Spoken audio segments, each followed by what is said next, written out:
I'm incredibly excited to introduce our speaker today, Mr. Ranjith. And his topic for the today is Agile Alchemy, Cultural Agility with the AI Magic for the Global Teams. He has over 25 years of extensive experience in the industry domain and the technological landscape. He also is a IT digital transformation lead, enterprise agile coach who has led the global teams in implementing significant transformation initiative. At the present, he is agile transformation coach for a services company in the UK. Ranjith had previously worked in a cognizant technology solution for more than 22 years, during which time he held several leadership and management positions across the geography. He is currently the certification as a PCC from the International Coaching Federation, ICF. Ranjith is currently member of the ICF Chennai chapter board of directors. He participated in the several Agile conference and meetup as a speaker, panelist, and a chairperson.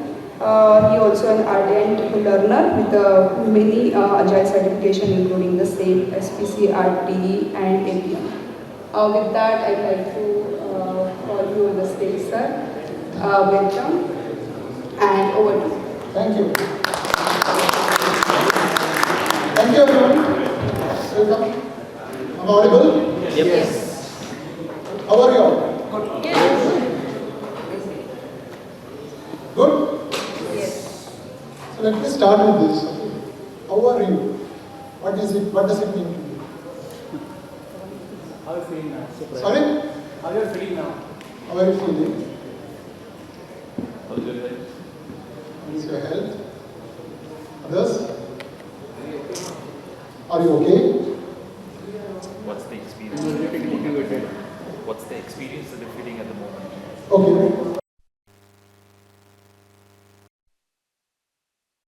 Bring us to the moment. Bring us to the moment. Okay. Is how are you a question or a greeting? It's an icebreaker. Is it really a question to know how you really are? When you ask how are you, do you really look at how the other person is? Most likely formality. It's a formality. So again, this is where the culture comes. I just want to start with that. In some culture, how are you is just a greeting. Especially culture like American culture, but it's just open. How are you? They don't expect you to reply back with well-being or how you feel. How are you? Sometimes responded back as thank you, how are you? But in certain culture, which is more relation oriented, then you, oh yeah, I'm feeling good, I'm okay, not okay. Sometimes people are not okay also because you have a relationship, right? So that's where the cultural differences come in just in how are you. The way you ask how are you when somebody in US versus UK versus in Southeast Asian culture, right? Japan, China, it varies. Okay, so let's get started. I'm going to go through the agenda. This is done. Just as a disclaimer, these are my personal views, nothing to do with my organization. Okay, let's start. A topic on culture doesn't start without this one, right? Strategy for breakfast, on Saturday, the technology for lunch, and everything else for dinner. And it is attributed to a management consultant in Rebecca, but there is no substantial proof that he made that statement. However, I'm just putting it there just to emphasize the point that culture has a lot of relevance in the current world we are living. You're all now, it's more technology. In the morning, all the discussions were very much more technology oriented, right? But unless the culture is being cared for, if you are not feeding your culture, so culture, in this statement is related to the organization culture. But what is an organization culture? It starts with the individual culture, right? If an organization is based in America, the culture of America has a lot of influence on that country's culture. The organization in China will be vastly different from the cultural standpoint.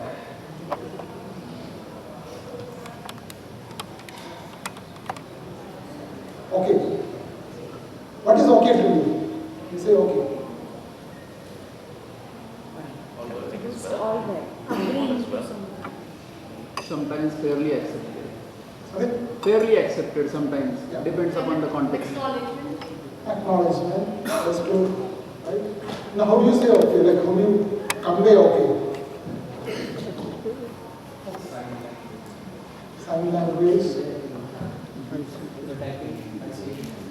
typing okay, expressions, tone matters, absolutely. Simple thought. No, holding of the head.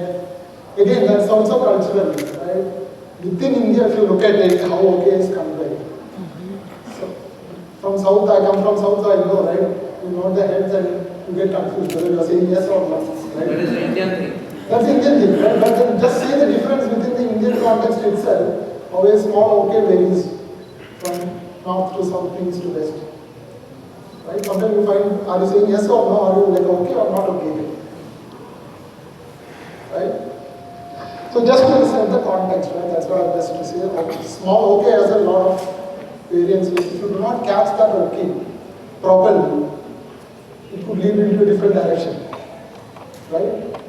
For some okay is just an acknowledgement. For some okay is just an acknowledgement that okay, I heard you. It's not that I'm going to do it or I agree to do it or whatever. Right? That is where the misinterpretation comes in, misunderstanding comes in, and especially in a global setup. Netherlands especially, they're just they say okay means yes, they heard you. Don't add too much meaning to it. We may add meaning. Oh, say okay, they are going to do it or they are going to give us. No. If you interpret meaning out of it and act accordingly, things could go in a different direction. For some, okay is not okay. That's also exists. Yeah. Again, the tone, the facial expression, a lot of things matters. Like an Agile iceberg, you might have all seen the Agile iceberg. Culture also has the same iceberg, right? What you see on the top is what, and why are you seeing that is buried underneath. Your belief, your customs, your norms, everything plays a big role in how your culture is portrayed outside.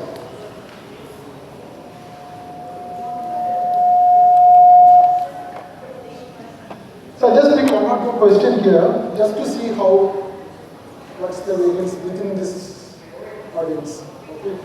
Let's pick the first one. How do you like other person to communicate with you? Simple, straightforward, or layered communication? Those who vote for one, first one.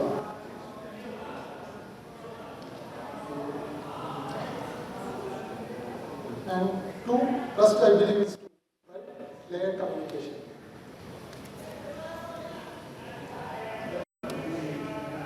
Right? Again, I want to show you within this group, see the difference.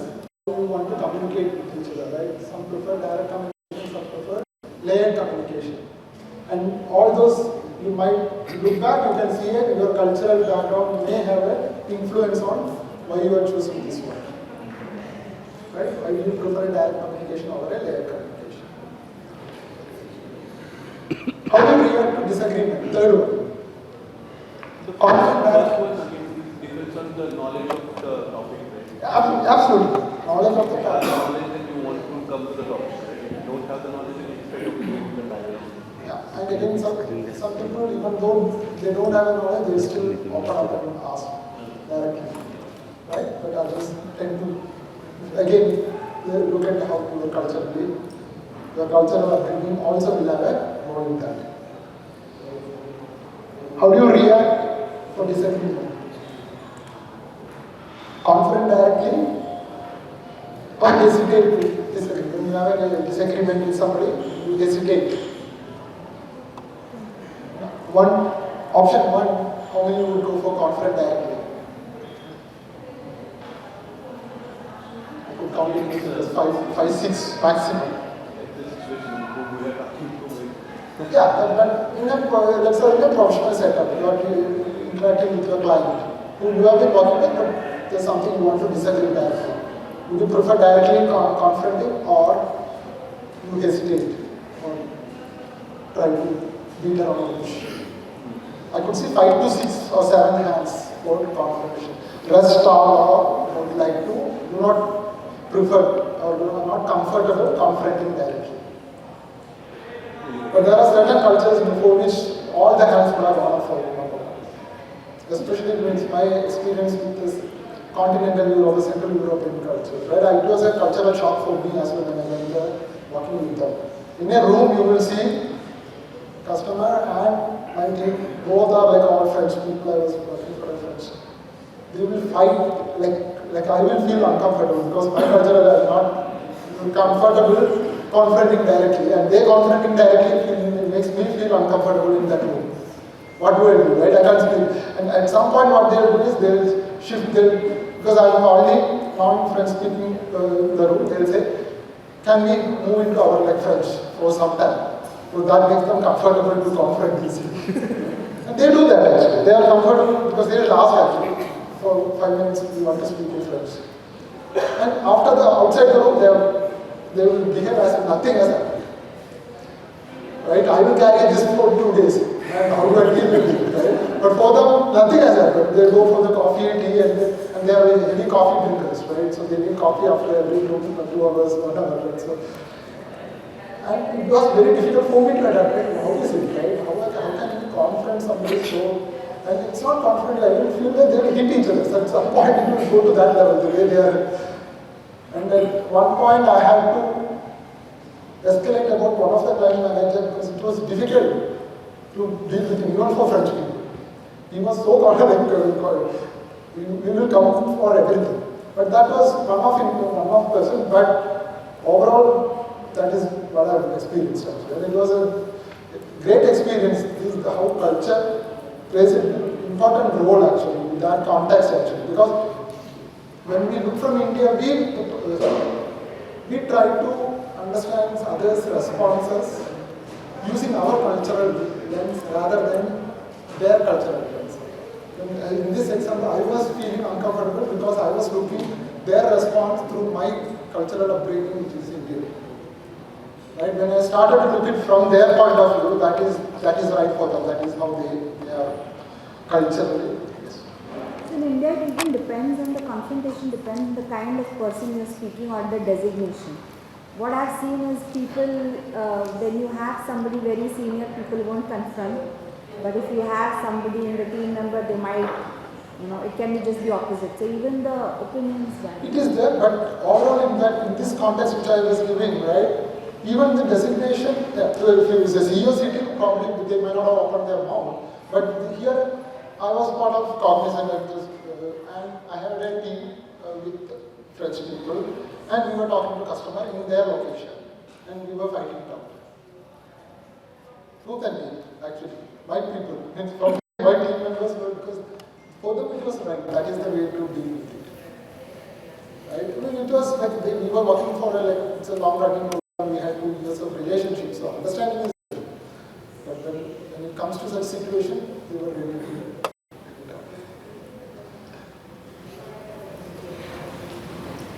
Right?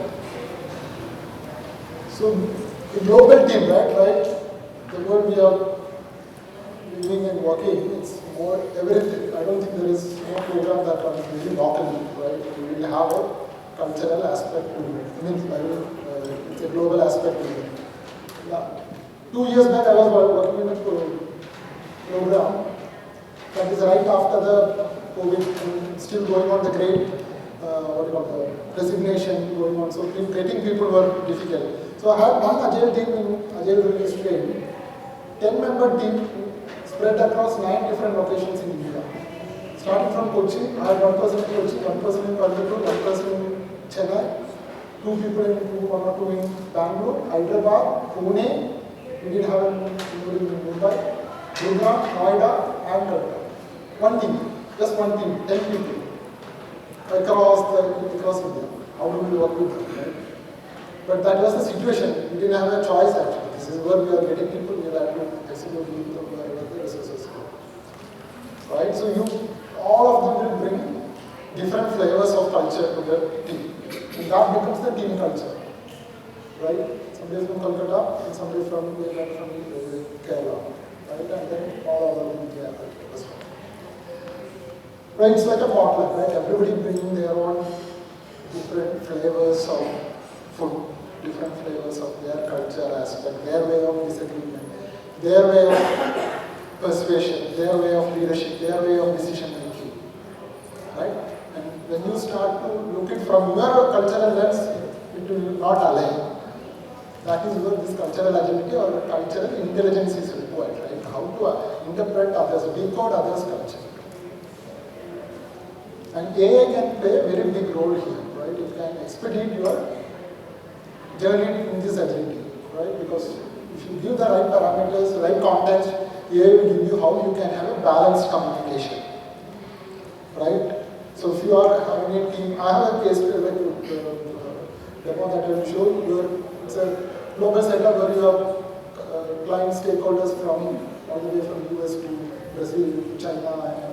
And that's the nature of the programs, most of the programs that you can't pick and choose, right? You will have diverse culture coming in. Right? But even though AI can help. Sorry. So you mentioned that there were team members at different locations, right? They all came from different backgrounds. So what did you do? Okay, now I can see. So what did you do to harmonize them in a single, like they all came from different value system, right? So how did you get them on like one single value system? See, to be honest, at that point I did not have this level of awareness of the cultural aspect. But I know there is going to be diverse viewpoints that are going to come in.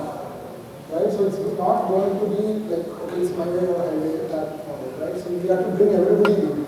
And the challenge was that post-pandemic, people were so comfortable at their home and not even ready to come on campus. Not even ready to come on campus. Even for, like, we call the stand-up, right? Even for 15 minutes, they will have 15 reasons why not to come. Right? Right? So it was a challenge, but it was a process. We had to, we kept on investing. Essentially, what is it? We had to have more meetings, in the sense more team bonding sessions required. The retro were more converted into sort of this sort of bringing the team together rather than going through the normal flow of we know a lot of things are not going well. Asking repeatedly in every retro is not going to make anything different. Let's stop that. Let's focus on getting people together. I had to travel to a few locations, get people, do some sessions with them, right? Because people just feel comfortable, not connected. Because that was where everybody was coming out from the pandemic side, right? So they were started getting comfortable, not being connected with the people, right? So it's still a challenge. I would say it's still a challenge. I just want to add something. Please allow me a minute. So basically, I'll just tell you one recent experience I had with my Chinese team members. So I was a Scrum Master for them, and when I got in, earlier Scrum Master told me these people are very difficult to deal. They will not even speak a single word. You'll have to literally force them. So I said, okay, no problem. I knew what is the problem, right? Because their all environment is different and ours is different. So what I started doing is, I started engaging after DSM on a different things. Whenever there's some Indian festival, I'll show them that, okay, these are the pictures, this is how we celebrate Holi, this is how, the Janmashtami is, and all those things. So slowly they started, developing some interest or communication, and I started asking them, what do you do in your summer festival and all that. So slowly they become more, talkative, and they started sharing each and everything. So that broke the barriers that we had, and I just, went step ahead. Fortunately, one of my friends was traveling to Beijing, where the team was located. I packed some chitles. I asked him, you go there, you just courier it from there to their office location. And I told my team members to collect it. And they were so overwhelmed that they immediately packed lot of Chinese things and gave it to my friend again, and it reached me. So yeah. What is the point? I was going to cover it in this one of the stage culture mapping. trust building. China is on extreme right of relationship based, while Netherlands and other countries are on which is task based. Your integrity or your credibility based on the work you do or the work, that is what builds trust in US culture.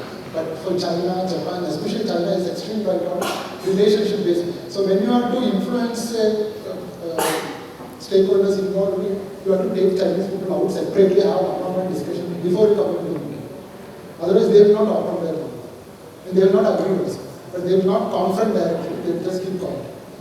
I have a question. Sorry to interrupt, but before you move on, a quick question. Can you give an example of AI, how AI was used to offer suggestions to harmonize differences? I have few slides on that.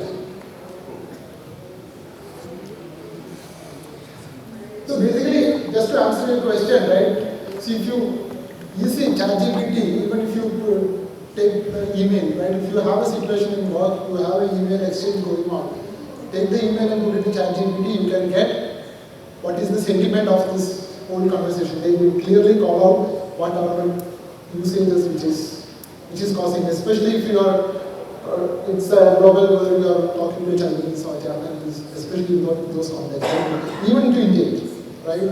Direct feedback may not be appreciated, right? We may not confront directly for the direct negative feedback, but we will take it in, but we may take it personally also, right?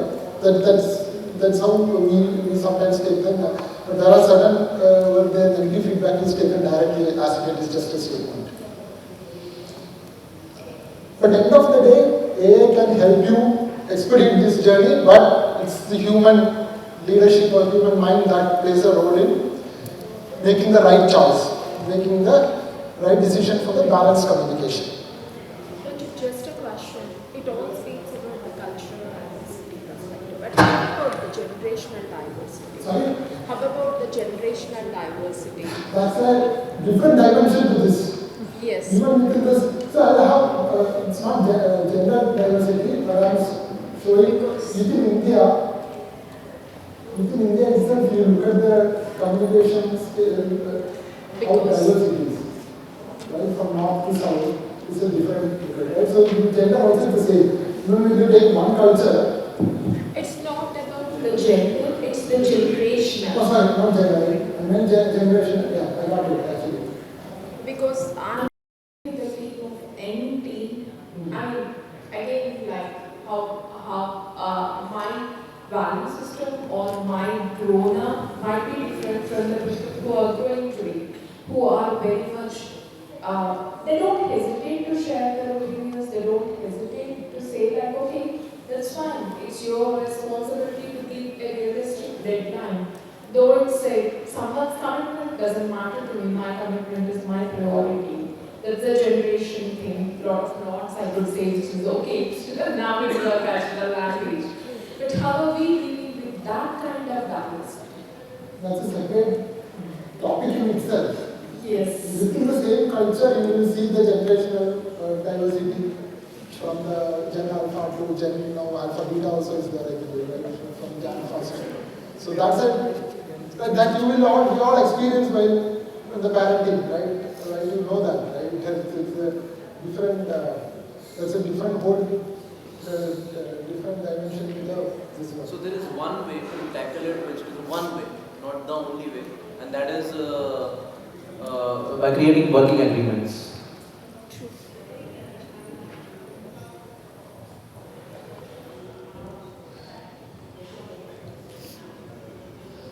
Let's look at how do we solve this puzzle.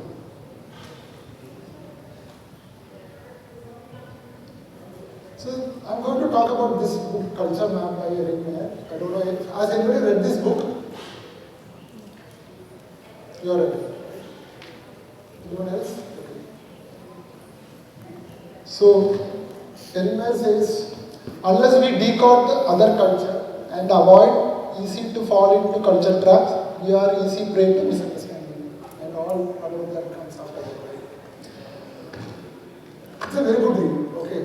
So it's Google Map, we use it for our navigation. Here we use culture map to navigate through the cultural nuances, okay, cultural diversity.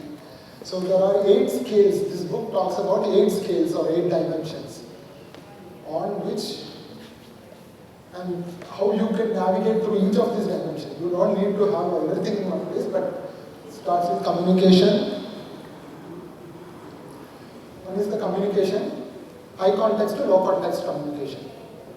US, Netherlands, and just called are low context. I didn't like your work, okay? Or get the report to me by tomorrow, 5 p.m. High context. Can you please do your best to get this as early as possible? Tomorrow end of day might be the, I'll appreciate if you give it by tomorrow end of day. That's low context. We are high context. High context, you have to read between the lines. If you have to read the room, in this room, if you are like, you are having people from high context, you have to read you have to read the room, read the energy, read how they are. Even the silence also speaks a lot, right? You have to read, you have to observe a lot in high context culture. China is a high context culture. So they won't speak until you ask to be, until they have you have built the trust. Trust is for them, trust is not how much you deliver or whatever you say or anything, the relationship. First you have to build the relationship, one-on-one relationship. Decision making, right? Consensus versus top-down. Evaluation, which is basically negative feedback. How do you give negative feedback? Direct or targeted, positive? Persuasion, principle first versus application first. So in this one, persuasion, if you are driving, let's say you have German stakeholder and then US stakeholder. In a meeting, you have to persuade both of them into a decision. Both are on both two ends of the spectrum. German, if you try to directly go into action, like show a demo, without explaining the context, the principle behind it, the why part, and you directly go into the how. Even if it is the best proposal, they will not accept it. Not that they will not accept it, they consider it as very good. You trying to sell something or trying to convey something, persuade something without even trying to explain the theory behind it. While US, they just cut short, right? They don't want to hear, okay, let's get into the demo. If you are trying to sell something and want to show a demo, they will ask you to go directly. With a little bit of context, but we want to see how it is working. Leading, disagreeing, in the paucity of time, I'm just moving a little fast. Scheduling, time related, and trust. I just shown one slide to help you see this variance, right? If you look at communicating, US is on extreme left, Japan you can see Japan, China on the extreme right.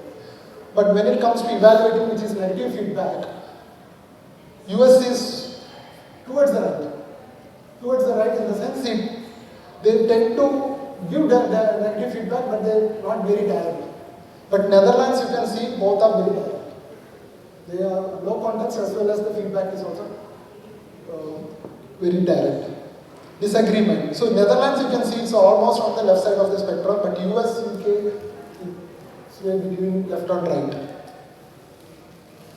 So leading, right? There's a difference you can see. Leading, US, I marked US. Egalitarian. Egalitarian in the sense it's more flat. Okay, they don't look at that hierarchy much. So they are more egalitarian, but when it comes to decision making, they are more towards top-down. Though their leadership is more egalitarian, decision making is still top-down. They will ask all the views and then say, I am taking the decision. Okay, so you have to understand this, right? Once you understand this, and when you feed this in, actually when you can feed this into AI can help you. Hey, if you have these 5 stakeholders, have a balanced communication. If China is there, take them out separately and do the groundwork and then come. Have a discussion with Netherlands, German this way. US is more business and they more look at ROI and business results, right? Business outcomes. So you have to, if you are trying to influence or like about a group of 5 to 6 people from different culture, you will have to deal with them separately. So just going into a meeting with these stakeholders, it may be like disastrous actually. You will have to deal with them separately and then come into this one. Any questions actually?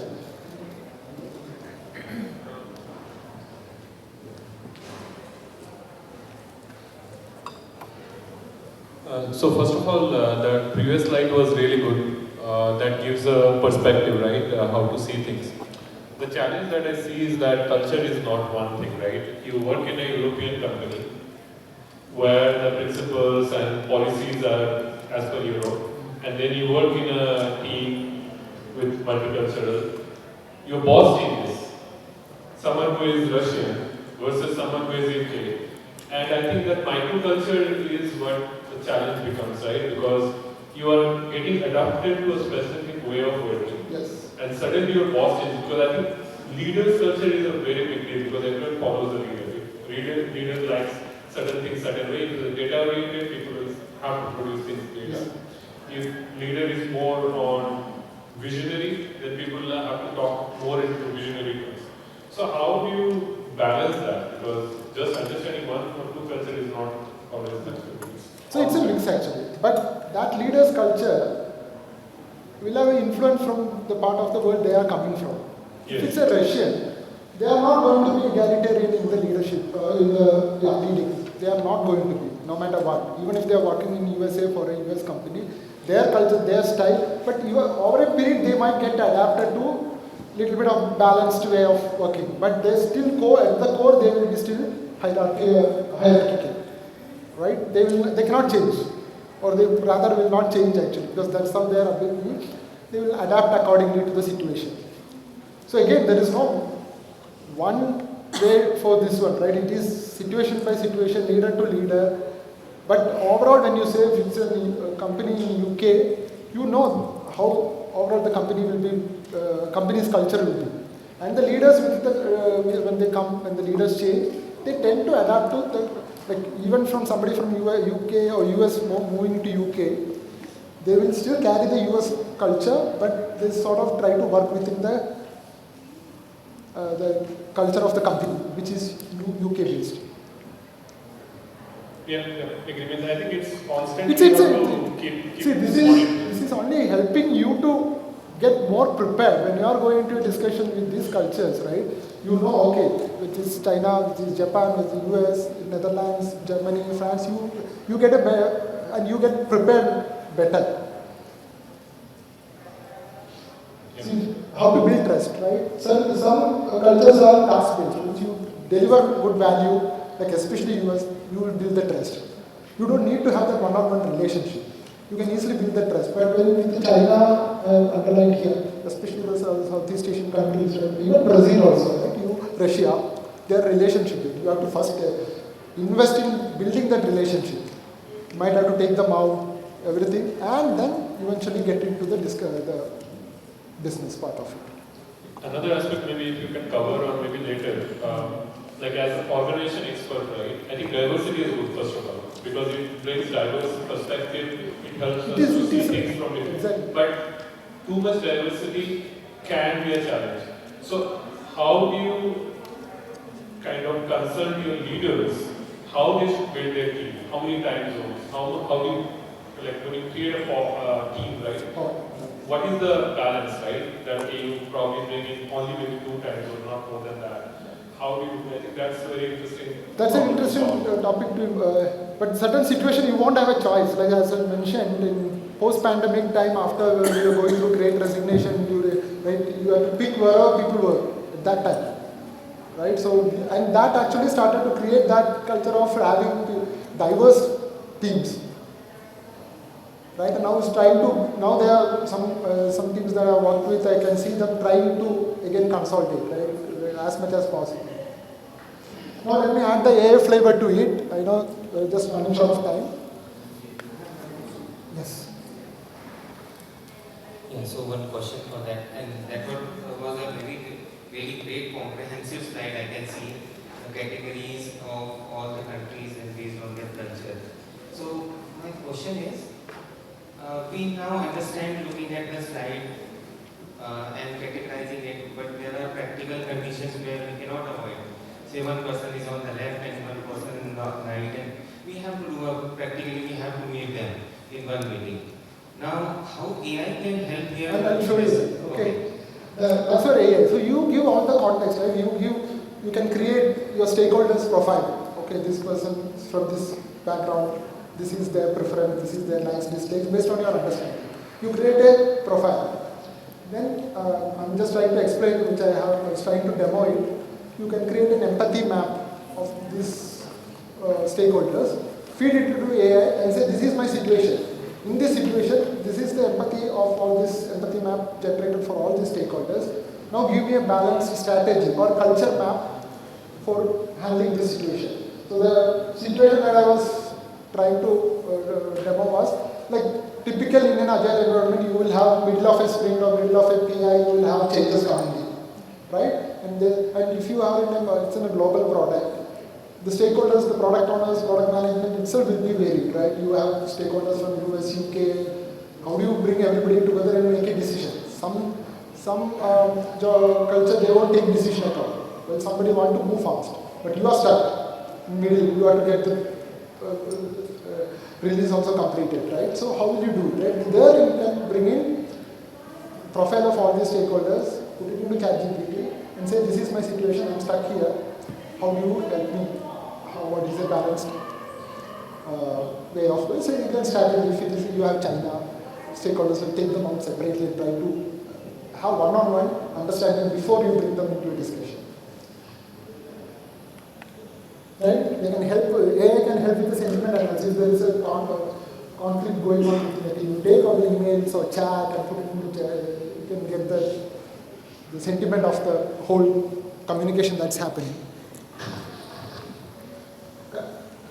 Detect the cultural bias, cultural intelligence. Okay. This is a framework. Okay. First is listen, understand. Okay. Analyze the data. Use AI as much as possible to analyze it. Reflect based on the data, whatever you are. You can reflect on it. Cultivate empathy and emotional intelligence based on the insights that you are having.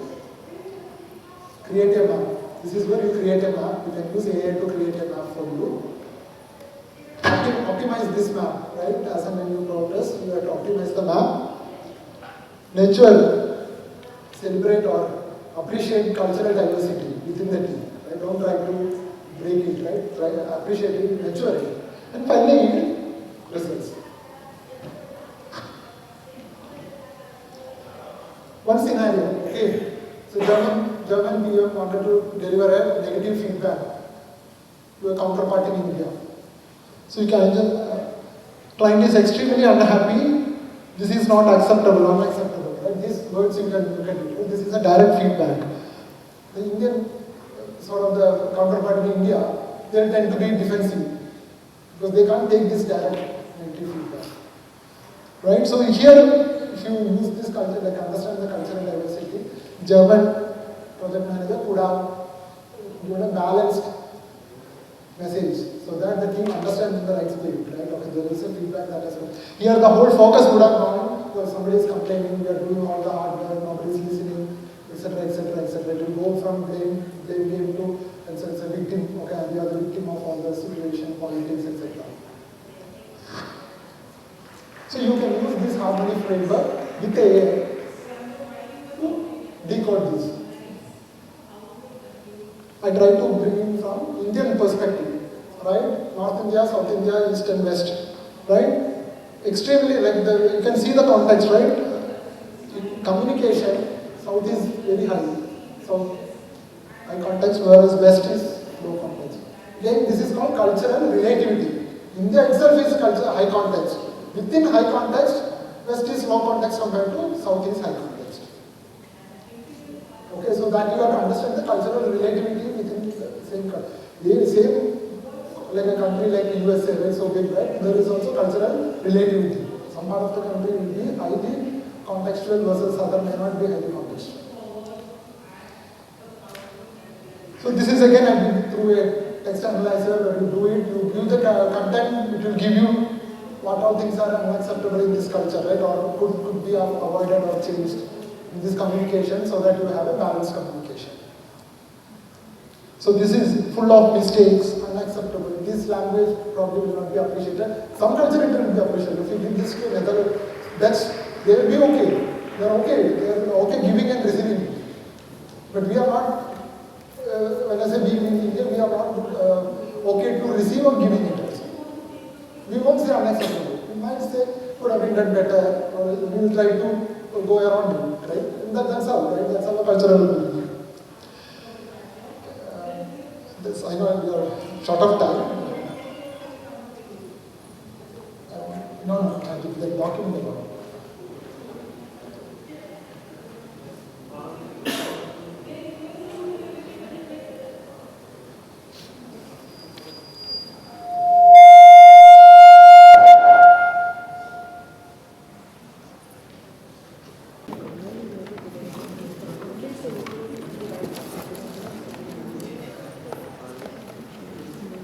Some questions for you.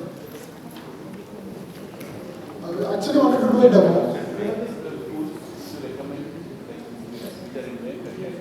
See, ChatGPT.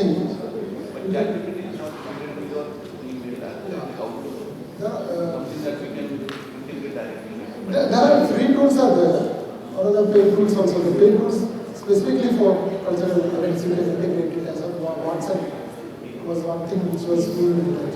So the one that you mentioned right now, that is yeah. That's a free version I tried to answer. I use Copilot and I use... See, very obvious, this is not rocket science but we are talking about, right? If you give the right context, give the right content, this is my profile of this particular stakeholders who are trying to interact with me, and I want to get through this situation. Maybe you are doing the sales pitch or whatever it is, or trying to break a long-term situation, whatever it is. You give this whole good as much as context you can give. I was thinking that you were going to show a live demo. I want to give a live demo. Time is a factor. So I have some output from the demo which I am trying to bring to this. So, can we connect? Yes, we can. Yeah, I mean, in case you're not able to show it, because I'm very interested in seeing. I can. Yeah. Thank you.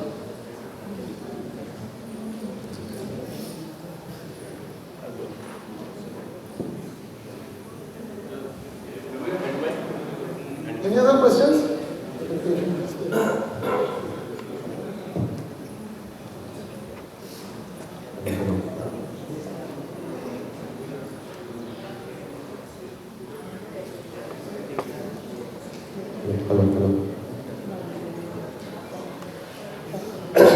Sorry to say that I think there is some kind of technical glitch, but fine. But sir, I would request if you can conclude. However, in terms of the time pressure, nothing else, I want to ensure that every session is happening on time and with quality and all. But we are still checking. In the meantime, I would like to continue with the second session as well. Okay? So I'm here till tomorrow evening. Okay, you can connect with me. I can show what is interested. I can show the slides that I put in. There are a few 3 documents that I already generated from AI. I wanted to show that. So unfortunately, that's not possible now. Okay. Thank you, Ranjith sir, for the valuable and insightful session. I would like to request Rahul Shah to felicitate our speaker for this session.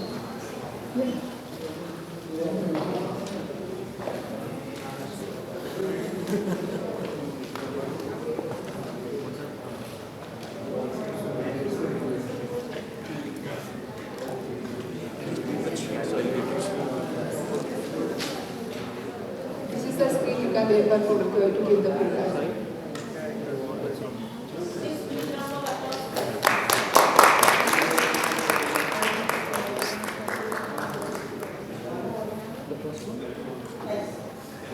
Thanks Ranjith sir, Rahul sir. Thanks everyone for attending this session. आप सबसे